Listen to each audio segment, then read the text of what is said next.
Dear students, in my previous video, I taught you what is Bayesian learning, what is Bayesian theorem, and how to formulate or find maximum likelihood hypothesis, and what is map hypothesis.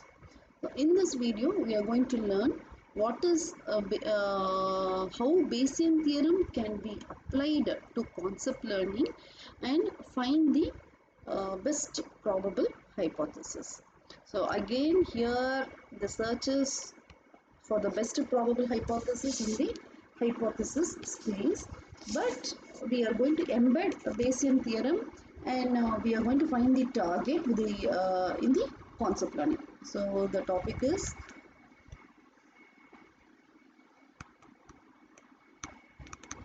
Bayes theorem and concept learning. So here, before entering into how to apply Bayes theorem and in concept learning, I'm going to teach you, or I'm going to refresh you the concepts of concept learning. I hope you people remember, but still we will go for a review. So what was concept learning? You had instances X, you had training data D, and you had target concept C. So this instances had x1, x2 to xm, and what happened here is, or how it has been defined is, we define the hypothesis space H over the instance space X. So this is hypothesis space, and this is defined, or defined over the instance space X. So why it is defined? It is defined to learn some target concept C. So C belongs to X such that C is a Boolean variable. It will either take the value 0 or it will take the value 1. So the learner is given some sequence of training examples like X1, D1, till X1, XM, DM. So these are the sequence of training example. You very well know that this X1, X2, X3 till Xm belongs to the instance space X, and D1, D2, D3 are the corresponding target for the sequence of instances. So what we do, we keep this X1, X2, XM fixed, and so that the training data can be simply a sequence of target value. This is fixed, and training data we are going to have it as a sequence of target value. Okay, so now we are going to learn brute force map learning algorithm. Brute, very easy algorithm, and just understand the concept.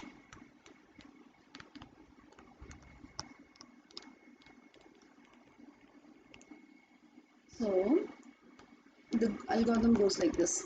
For each hypothesis, H in H, so for every hypothesis we are going to calculate the posterior probability. So what is the posterior probability? Posterior probability is defined as P of H by D. So P of H by D is P of D divided over H into P of H divided by P of D. So first, for each hypothesis, we are going to calculate the posterior probability. That is, for every training example, we are going to calculate posterior probability. This is the first step. Second step is output the hypothesis H map with the higher probability. So what does this mean? So you are going take the instance as we are going to predict whether your friend will go and enjoy your sport.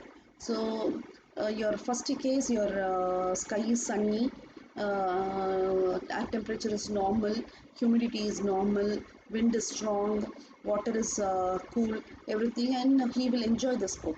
So the probability of that is 0.7.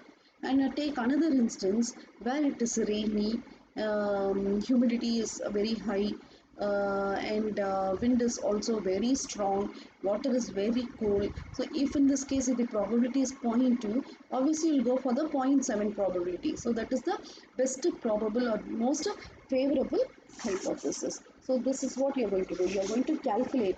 First it was like just find the best hypothesis by training, that is your model will learn all the training example and will predict on the test example. But here in this, the model will calculate the probability for each training example, and the best training example will be given as the output. So this is what is your brute force map algorithm. So here the problem is, so when you calculate P of H by D for every training example, the computation is going to be very high if the hypothesis space is very large. For example, if you have a training data set of 2000 records, and a calculation of probability is going to take your time. So, but however, it will help us to judge the performance of Bayes algorithm over the other concept learning algorithm. So before going into this, we are going to specify the values. What are the values we should, this is the prior probability. What is the value we should have for the prior probability? What is the value we should have for P of D by H? And P of D will be determined once we choose these two values. P of D can be determined. So what we are going to do is we are going to have some assumptions. So what are the assumptions? The assumptions are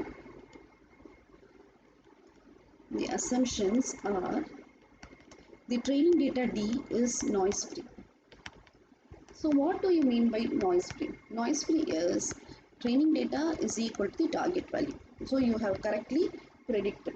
And next one is the target concept C is in the space, in the hypothesis space. The target concept C is there in the hypothesis space. And we have no prior reason to believe that any hypothesis is more probable than any other. So equally probable. All the hypotheses are equally probable with one another. They have equal probability. So when you consider these assumptions, what will be the value of P of H? Now we have told that the probability of all the hypotheses, that is all the hypotheses are equally probable, then the prior probability will sum to 1. So P of H value, so based upon this consideration, P of H value can be defined as 1 by modulus of H for all H in H. So first we have found the value of P of H. Next we have to find the value of P of D over H. So it is the probability of observing the target values for a fixed set of instances given a world in which hypothesis H holds. That is, the hypothesis is the correct description of the target concept. So what is P of D by H? P of D by H, D or over H, is the probability of observing. So you are observing the target values. The target value is D. Target value is D. So you observe it over set of instances X for which your hypothesis holds good. H is equal to C of X. H is equal to C of X. So in this case, if your hypothesis is consistent, then probability of D over H is equal to 1 if Di is equal to H of Xi. So the target value is equal to the hypothesis value. That is, the probability of observing classification Di given H is just 1 if it is consistent, and if it is not consistent, it is 0 otherwise. It is 0 otherwise.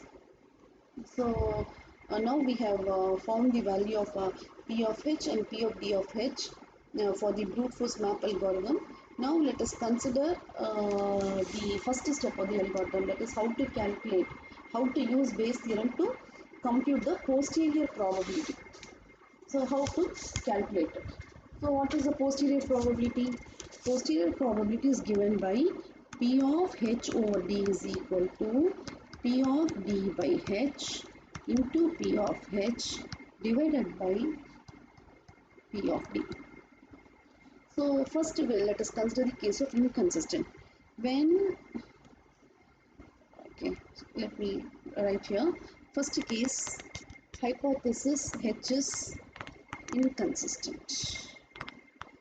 Hypothesis H is inconsistent with D. So when it is inconsistent with D, the posterior probability P of H by D is equal to 0. This is 0 into P of H, because it is inconsistent, divided by P of D. So the posterior probability is 0. And now consider H is consistent. Your hypothesis is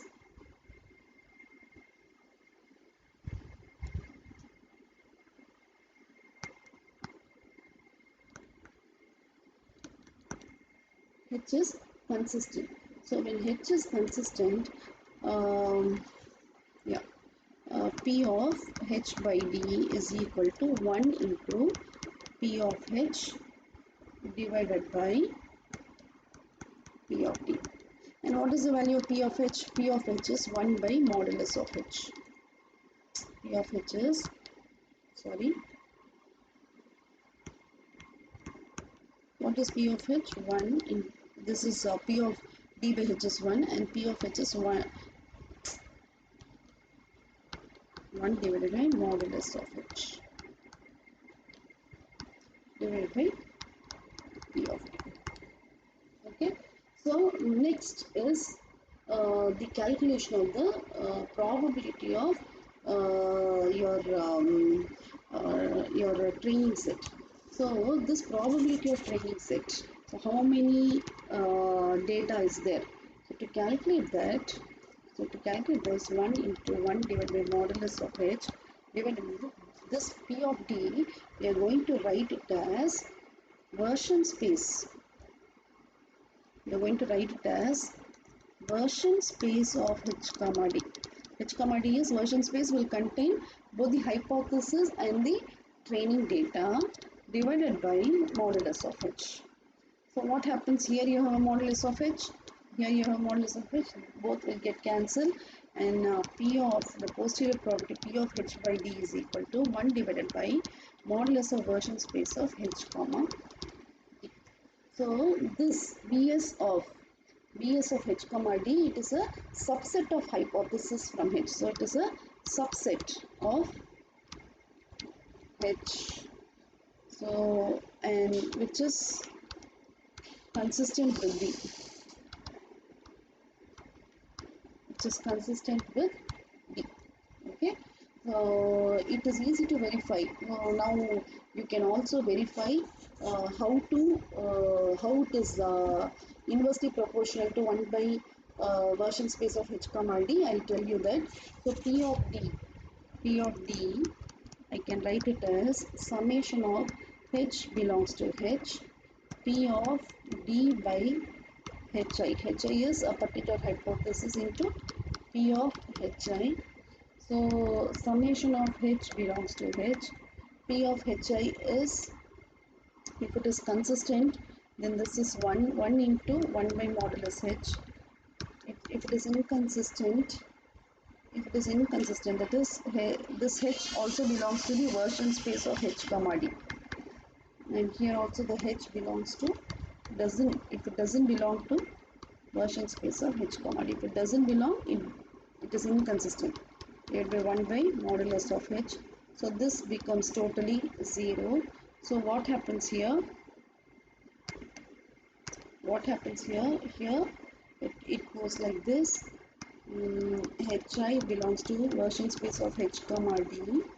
1 into 1 by modulus H. So I will apply version space to the value. So this will be equal to, that is because we are going to sum over the total value. So when you are going to sum over the total value, it is going to be version space of h comma d divided by modulus of h. So this is your p of d. This is how we got the value here. We have substituted the value here. So now this is your p of h comma d value. This is your p of h comma d value, h by d value, which is your posterior probability. So now your posterior probability, I can write it as p of h over d is equal to 1 by modulus of version space of h comma d if h is consistent with d, 0 otherwise. 0 otherwise. So this is how you apply brute force algorithm to calculate your to apply your base algorithm for concept learning. So ds of h comma d is the number of hypotheses from h that is consistent with d. So the probabilities that evolve is associated with the hypothesis, and we can show it in the figure here. I'll show you the figure here. The probability of hypothesis. There are 3 diagrams I'm going to draw.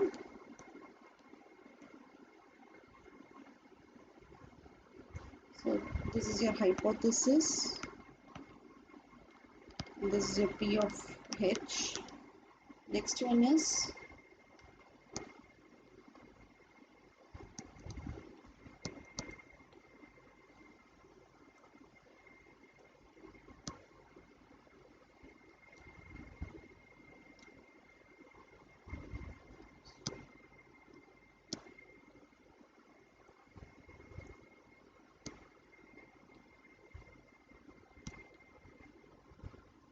black in color, and just to differentiate, this is red in color. I have to draw like this. This is red in color, and I will draw one more which is black in color. So this is P of H over D1. And another thing,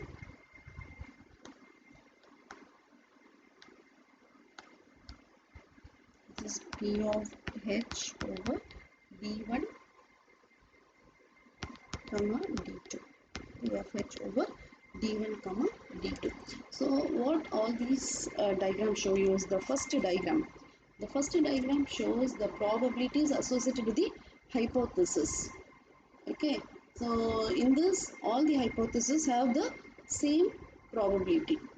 As the training data, when you have training data, more and more training data, the posterior probability for inconsistent hypothesis becomes 0, while the total probability, which is 1, is shared equally among the remaining hypotheses. So inconsistent hypothesis is not considered here, but when you see your so it should be drawn like this. Just a moment. So first, this picture shows that the hypothesis with equal probability. Next one, all the inconsistent hypotheses are not considered. Only consistent hypothesis is considered, and that will be equal to 1. Inconsistent hypothesis will become 0. Consistent hypothesis is summing to 1, and it is equally shared among all the remaining hypotheses. This is what is shown in this figure and this figure. Okay, so from the above analysis, we can infer that a choice of pH and P of D over H. So P of H, this is your prior probability. P of H is your prior probability, and P of D over H, that is the hypothesis. If the hypothesis is true over the training data and hypothesis is false over the training data, so it implies that our choice of the prior probability and P of D by H, every consistent hypothesis will have a posterior probability. Every consistent hypothesis will have a posterior probability of 1 by modulus of version space H comma D, and every inconsistent hypothesis is 0. So therefore this consistent hypothesis is called as maximum a posterior hypothesis. Maximum a posterior hypothesis. So this is all about Bayesian learning and concept learning. In my next video, I will teach you how to map hypothesis and the consistent learners.